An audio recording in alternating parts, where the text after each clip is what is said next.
అందరికీ నమస్కారం. నేను మీ దేవి. నీతో కలియక మధురమే 16వ భాగం. రచయిత శ్రీనివాస కుసుమ గారు. అమర్ రాషన్ తీసుకొస్తూ ఆనంది కోసం ఎంక్వైరీ మొదలు పెట్టాడు ఎయిర్పోర్ట్ నుంచి. అక్కడ సీసీ కెమెరాలు మిగతా వివరాలు రావడంతో అక్కడ రోహన్ని చూసి అతను ఎవరన్నది అర్థం కాక అతని గురించి డీటెయిల్స్ కావాలని తన అసిస్టెంట్ గోపిక్ చెప్పి రాశితో కబుర్లలో పడ్డాడు. మరో 10 నిమిషాల్లోనే రోహన్ ఎవరో తెలియడంతో అమర్ షాక్ అయ్యాడు. హలో రామ్, హవార్ యూ అంటున్నా నెల్సన్ తో అంకుల్ ఐఎమ్ నీరజ్ అని అడగగానే how are you my pure lover boy అని అనగానే ఫైన్ అంకుల్ అని నీరజ్ ఏదో అడగాలని చూసిన నీరజ్ మాటలు మధ్యలోనే ఆపేస్తూ how is your daughter, she is 22 years crossing right, what about marriage అని నెల్సన్ మాటలతో అన్ని ప్రశ్నలకు సమాధానం దొరకడంతో నోటి మాట కరువైపోయింది నీరజ్ కి. రామ్మూర్తి కొడుకు పరిస్థితి చూసి బాధగా అనిపించి తన దగ్గర నుంచి ఫోన్ తీసుకొని పక్కకు వెళ్ళి కాసేపు నెల్సన్ తో మాట్లాడి అవసరమైతే మాకు హెల్ప్ చేయాలని ముందే అడిగి నీరజ్ దగ్గరకు వచ్చి కొడుకు భుజంపై చేయి వేయగానే తేరుకున్న నీరజ్ ఒక్క నిమిషం కంగారుగా చూసి నాన్న నాకు 2 కూతుర్లు అంటూ రామ్మూర్తిని కౌగిలించుకొని నా పెద్ద కూతురు she's my daughter, you know that she's look like me and you also అంటూ I want to see my daughter అని హడావుడిగా గెస్ట్ రూమ్ మీద పడుకులు వేసిన నీరజ్ కి ఎదురుగా వచ్చిన అమర్ అంకుల్ కూల్ అని అంటూ ఆపేశాడు. కారులో వెళ్తున్న ఆనంది ఐశ్వర్య మాటలకి అడ్డు లేకుండా పోయింది. రోహన్ మాత్రం ఓవైపు చెల్లిని మరోవైపు ట్రెడిషనల్ లుక్ లో తానే ఆకర్షిస్తున్న ఐశ్వర్యని చూస్తూ ఉన్నాడు. సడన్ గా ఆ అమ్మాయికి ఎంగేజ్మెంట్ అంటే ఎందుకో తన మనసు అసలు ఒప్పుకోవడం లేదు. వాళ్ళ మాటల్లో అడ్రస్ ప్యాక్ చేసిన రోహన్ మొహంలో ఒక సాడిస్టిక్ స్మైల్ వచ్చి చేరింది. అనుకున్నది తడువుగా ఐశ్వర్యకి పెయిన్ అనుకున్న అబ్బాయి డీటెయిల్స్ తెలుసుకునే పనిలో పడ్డాడు రోహన్. వయసు 21 అయినా చాలా ఇంటెలిజెన్స్ అబ్బాయి. చదువుకుంటూనే బిజినెస్ లో ఇన్వాల్వ్ అవడంతో తనకంటూ పర్సనల్ అసిస్టెంట్ ఇంకొంతమంది తన అవసరాల కోసం హైర్ చేస్తున్నాడు. బిజినెస్ వరల్డ్ లో న్యాయం కోసం ఎంత పోరాడినా ఎదుటివారి అన్యాయాన్ని ఆపడం చేత కాకపోతే మన ఎదుగుదలతో పాటు న్యాయం చచ్చిపోతుంది అనుకునే అబ్బాయి రోహన్. తల్లి బాధ చిన్నప్పటి నుంచి చూస్తూ పెరిగాడు. ఆవిడ ఏది కొడుకు దగ్గర దాచలేదు. పెళ్లి జరిగిన 2 నెలలకి భర్తకి దూరం అవ్వాల్సి వచ్చిందని, అది కూడా కేవలం నీరజ్ నమ్మక ద్రోహం చేయడం వల్ల ఆ విషయం స్వయంగా చెప్పి తెచ్చుకోవడం కూడా చెప్పి పెంచింది. ఆవిడ రేపటి రోజున నిశాన్ వైపు ఉండకుండా న్యాయం కోసం నిలబడాలనేదే ఆమె ఆశ. అందుకు తగ్గట్టే పెరిగిన తండ్రి కన్నింగ్నెస్ తెలివితేటలు బాగానే వచ్చాయి. కానీ మన అలవాట్లు ఎలా ఉందనే దానికన్నా మనం వెళ్లే దారి ముంచా చెడా అనే దానిపై ఆధారపడి ఉంటుంది. నిశాన్ తన తెలివితేటలు తన విలాసం కోసం, ఒకరి జీవితాన్ని నాశనం చేయడానికి కోసం మంచి చెడు కూడా గుర్తించలేని పరిస్థితుల్లో రాశి ఆనంది జానులను నిలబెట్టాడు. కానీ అదే తెలివితేటలు కన్నింగ్నెస్ తో తండ్రి బిజినెస్ అక్రమాలు నరికెట్టి తన కొడుకుగా అతని వైపుగా ఉన్నట్టే ఉంటూ అన్నింటినీ దూరంగా ఒక సోమరిగా తయారు చేసి తన లైఫ్ కి తానే శత్రువు చేయాలనుకున్న రోహన్ ని అన్ని తన హ్యాండ్ ఓవర్ లోకి తెచ్చుకున్నాడు. అలాంటి వాడికి ఎలాంటి విషయమైనా ఎంత పెద్ద సమస్య అయినా చిటికలో సాల్వ్ అవుతుంది. తను అనుకున్నట్టే అన్ని విషయాలు తెలిసిపోయాయి. ఐశ్వర్య కాబోయేవాడు దాదాపు 12 సంవత్సరాలు తేడా ఉన్న అబ్బాయి అని తెలిసి కాస్త అయోమయంగా చూసి ఈ అమ్మాయి చదువు కోసం అంత పెద్దవాడిని పెళ్లి చేసుకుంటుందా, అంత వయసు వాడు చదువు అయ్యేదాకా ఎందుకు ఆపుతాడు, ఒట్టి తింగరి మోహం, పెళ్లి తర్వాత చదువు అని చెప్పి నెలతిరగకుండా పెళ్లి చేసుకుని అయ్యో పిల్లలని ఆ తర్వాత చదువుకోని మొత్తం మీద వంటింటి కుందేలు చేసేస్తాడని ఆలోచించి ఇప్పటికిప్పుడు నేను నేనే చేసుకుని చదివించుకోవచ్చు, కానీ ఇప్పుడు మా నాన్న పాపాలు పండించాలి కాబట్టి ఏం చేయాలని అనుకుంటూ ఏదో ఆలోచన వచ్చిన వాళ్ళ ఐశ్వర్య ఫ్యామిలీ వర్షన్ మొత్తం పిన్ టు పిన్ నాకు కావాలంటూ ఇన్స్ట్రక్షన్ పాస్ చేయగా కార్ మండపం పార్కింగ్ ఏరియాలోకి వెళ్లే లోపల వాళ్ళు మనీ మైండెడ్ అని తెలిసింది రోహన్ కి. నా గేమ్ స్టార్ట్ అని ఒక ఈవిల్ స్మైల్ తో ఆనంది ఐశ్వర్య వెంట నడిచాడు రోహన్.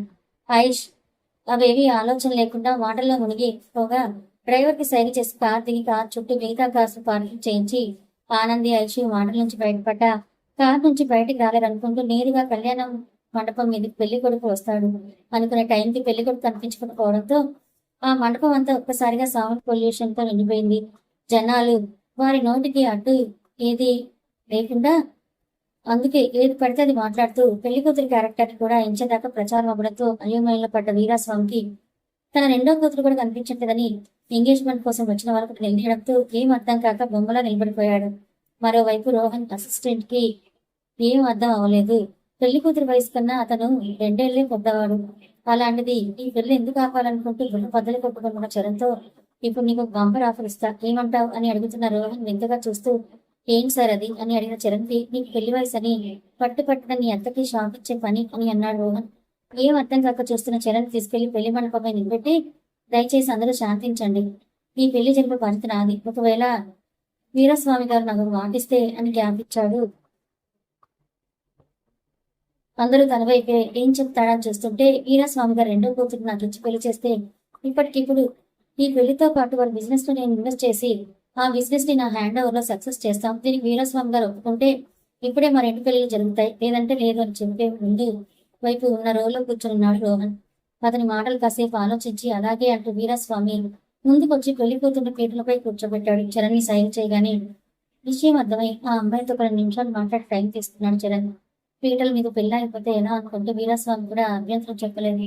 మరో అరగంటలో గట్టి మేళాలతో పెళ్లి బాజా మోగగానే ముచ్చట్లని ఆపి దిగే ప్రయత్నం చేస్తూ ఆనంది ఐశ్వర్య కూడా ఆయాసం రాగానే ఎవరినైనా హెల్ప్ పిలిచారు. మండపంలో పెళ్లి హడావుడి, పైగా విచిత్రంగా పెళ్లి కొడుకు పారిపోవడంతో ఏ ఒక్కరు పార్కింగ్ ఏరియాలో లేరు. పిలిచి అరిచి నోరు విడిచిపెట్టుకోవడంతో అరవడం ఆపి ఫోన్స్ కోసం వెతగ్గా వాళ్ళ ఫోన్లు కూడా అందుబాటులో లేవు. ఆనంది తన మొబైల్ ఎందుకు లేదని ఆలోచిస్తూ కూర్చోగా ఐశ్వర్య మాత్రం భయంతో ఏడుస్తూ, ఇప్పుడు నేను ఎక్కడ లేదని నా స్టడీస్ ఆపేస్తాను, కేవలం నా స్టడీస్ కోసం నాకన్నా 12 ఏళ్ళు పెద్దోడిని పెళ్లి చేసుకోవడానికి నేను ఒప్పుకున్నా, కానీ కట్నం వద్దన్నారని మా నాన్న ఒప్పుకున్నాడు. నీకు తెలుసుగా నాకు గేమింగ్ అంటే ఎంత ఇష్టమో, దాని వల్లేగా ఇద్దరం ఫ్రెండ్స్ అయ్యాం.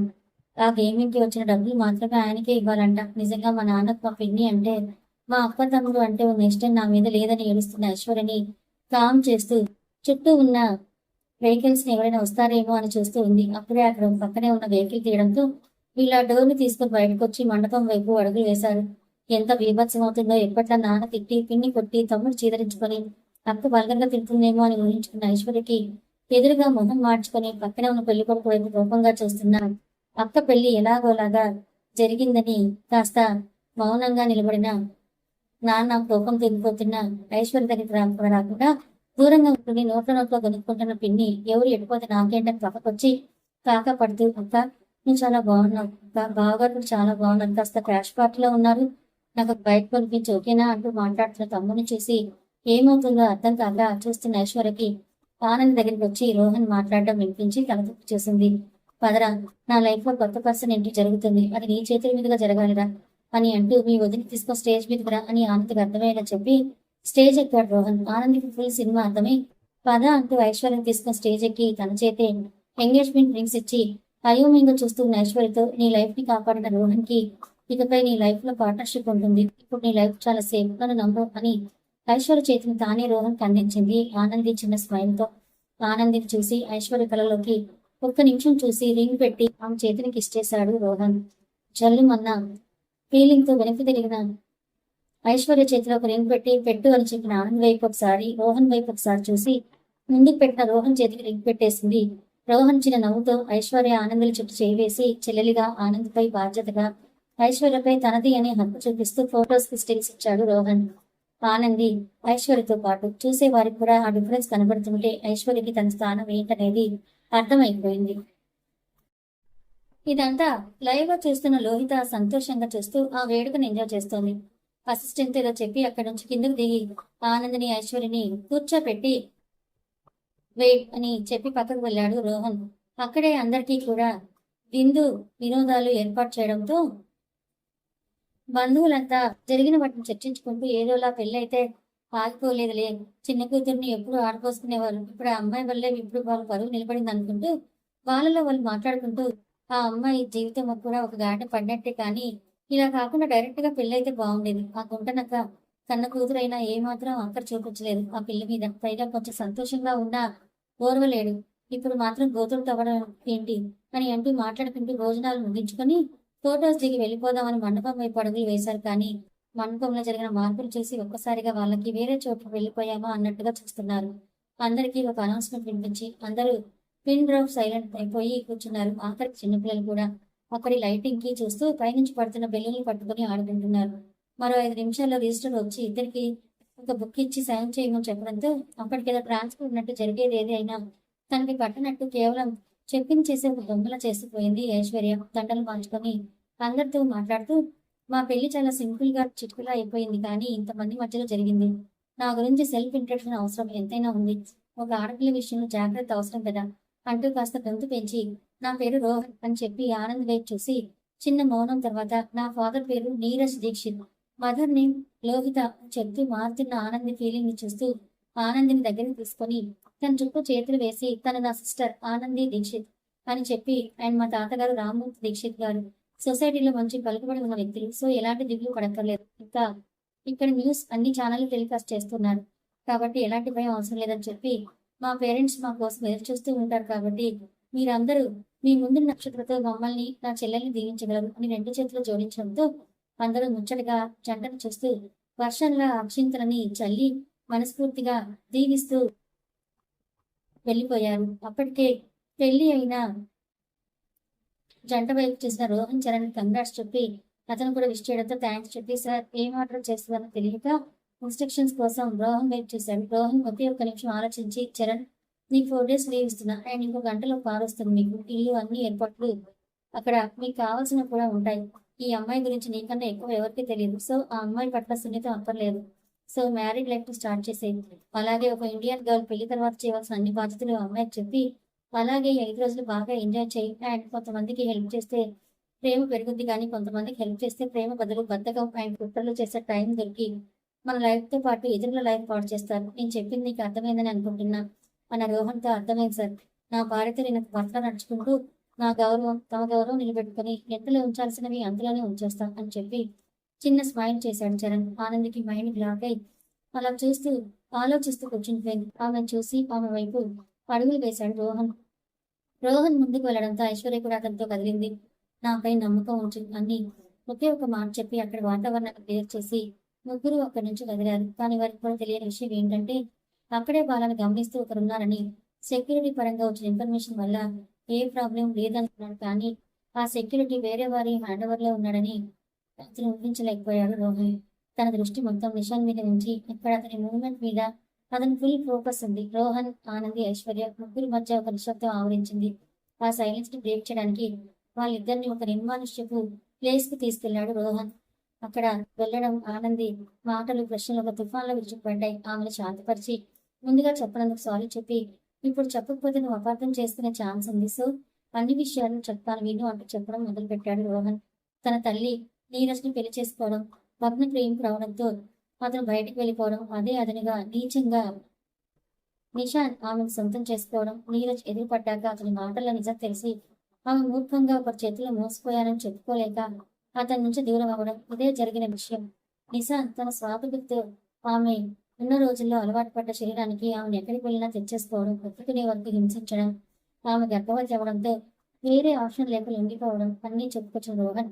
అన్నీ చేసిన నిషాంత్ తండ్రిగా నీరజ్ ముసుగులో సన్ ఆఫ్ నీరజ్ గా రోహన్ ని సొసైటీకి పరిచయం చేశాడని కూడా చెప్పుకొచ్చాడు. అన్ని చెప్తూ పెంచిన తన తల్లి గురించి ఇప్పుడు అతని టార్గెట్ ఆనంద్తో పాటు రాఫీ అని ఒక అమ్మాయి అని ఆమె లైఫ్ ని గందరగోళం చేస్తున్నాడని, ఎక్కడ తన లైఫ్ లా ఆమె లైఫ్ మారుతుందేమోనని భయంతో తన తల్లికి వచ్చి అతని గుణపాఠం నేర్పించి వాళ్ళని కాపాడే బాధ్యత తీసుకోవాలని, అందులో నా తండ్రి అయిన నిశాన్ చనిపోయినా బాధపడుతున్న తన తల్లి మాటలు కూడా చెప్పుకొచ్చాడు రోహన్. ఆనంది అన్ని విన్నాక అన్నయ్య నీ ప్రయత్నంలో నేను కూడా నీకు తోడుగా ఉంటాను. ఏ విధంగా చూసినా నాకు ఒక స్వార్థం ఉంది ఇందులో. ఇటు నాకు ఒక అన్నయ్య దొరుకుతాడు, అటు ఒక అమ్మ దొరుకుతుంది. మరోవైపు నా తండ్రిని ఇబ్బంది పెట్టిన సమస్య తిరుగుతుంది. అలాగే నా వల్ల ఒక అమ్మాయి లైఫ్ సేఫ్ గా ఉంటుంది. ఇంతకన్నా ఏం కావాలి? కానీ అంత తప్పులు చేసిన తనకంటే ఒక లైఫ్ దొరికాక ఒక భార్య కొడుకు ఉన్న లైఫ్ ని ప్రశాంతంగా గడపాలని చూడాలి, కానీ ఎందుకు నిశాన్ బాబాయ్ మరొకరి జీవితంతో ఇలా ఆడుకుంటున్నాడని అడిగింది ఆనంది. ఐశ్వర్య కూడా దానికి సమాధానం కోసం రోహన్ వైపు చూస్తూ కూర్చుంది. రోహన్ చిన్నగా నవ్వుతూ పుట్టుకతో ఏ మనిషి చెడ్డాడు కాదు, వాడు పుట్టినప్పుడు వచ్చేది ఏడుపే. పుట్టాక ఆకలి, ప్రేమ, ఆదరణ అన్ని మనసుకి ఆరాటాలు, కానీ అవి పుట్టుకతోనే దూరమయ్యాయి. ఆ ఇద్దరికి పిల్లల విషయంలో మొదట భార్యని కోల్పోయిన తాతయ్య కొంత విముఖత చూపించినా ఆయన తొందరగానే రికవర్ అయ్యి పిల్లల్ని చేరదీశాడు. కానీ నీరజ్ గారు 5 నిమిషాలు ముందు పుట్టిన అతని హార్ట్లని ఒక గది తెరుచుకోకుండా ఉండి అతను తొందరగా సిక్ అయ్యేవాడు. దాంతో నిశాన్ని ఆయా వదిలి నీరజ్ ట్రీట్మెంట్ కోసం ఎక్కువగా అతనితోనే ఉండేవాడు. రామూర్తి తాతగారు ఎవరు లేని ఇంట్లో బాబు విషయంలో ఆయా స్వార్థులతో తనకు అనుకూలంగా పెంచుకొచ్చి తన పక్కన గడుపుకునేది. ఆమె తొలగించాలన్నా నిశాన్ అంటే నా నిజమైన తండ్రిని గ్రిప్లో పెట్టుకొని అక్కడే ఉండిపోయింది. కానీ తనతో పాటు తన కూతురి కూడా తెచ్చి చిన్నప్పటి నుంచి అలవాటు చేసిన ఆయా మొత్తం ఆస్తి తన కూతురు అనుభవించాలని కన్న కూతురిని విసిగొల్పింది. అలా కొన్నేళ్ల తర్వాత నా తండ్రిలో స్వార్థం పేరుకుపోయింది. ఇప్పుడు నీరజ్ తన తండ్రితో ఉండడం కాస్త ఎక్కువ శ్రద్ధ కలిగి ఉండడం చూడడమే కాక ఆ పెంచిన ఆయా కూడా తన తండ్రికి అంటే రామూర్తి గారి గురించి వ్యతిరేకంగా నూరిపోయడంతో నీరజ్ ఇంకా రామూర్తి గంట ఎక్కువ పెంచుకున్నాడు. నా తండ్రి 13 ఏళ్ల వయసుకు వచ్చేసరికి నీరజ్ గారు జాను అమ్మాయిని ఇష్టపడడం మొదలుపెట్టాడు. ఆ అమ్మాయి చిన్నది, ఇంకా పెద్దది కూడా కాలేదు, కానీ ఇష్టపడడం మాత్రం నిజం. అయితే అది ప్రేమనే అనుకునే వయసు కాదు. నిజానికి కూడా జాను నచ్చింది, కానీ ఆ నచ్చడం కన్నా ముందు నీరజ్కి నచ్చింది. ఏదైనా తనకే కావాలి లేదా అతనికి కాకుండా చేయాలి అని అనుకునే మనసుతో కలిగి ఉన్న నిశాన్ ఆమెతో కలిసి మాట్లాడటం మొదలు పెట్టాడు. కథ కొనసాగుతుంది. మరి ఇప్పుడు గతం ఏంటో తెలుస్తుంది. చాలా మంది కన్ఫ్యూజన్ ఉంది అంటున్నారు కదా, మీ కన్ఫ్యూజన్ అంతా కూడా దీంతో తొలగిపోతుంది. మరి ఈ కథ మీకు ఎలా అనిపించింది? నచ్చిందా? నచ్చితే లైక్ చేయండి, మీ కథను షేర్ చేయండి. Thank you so much.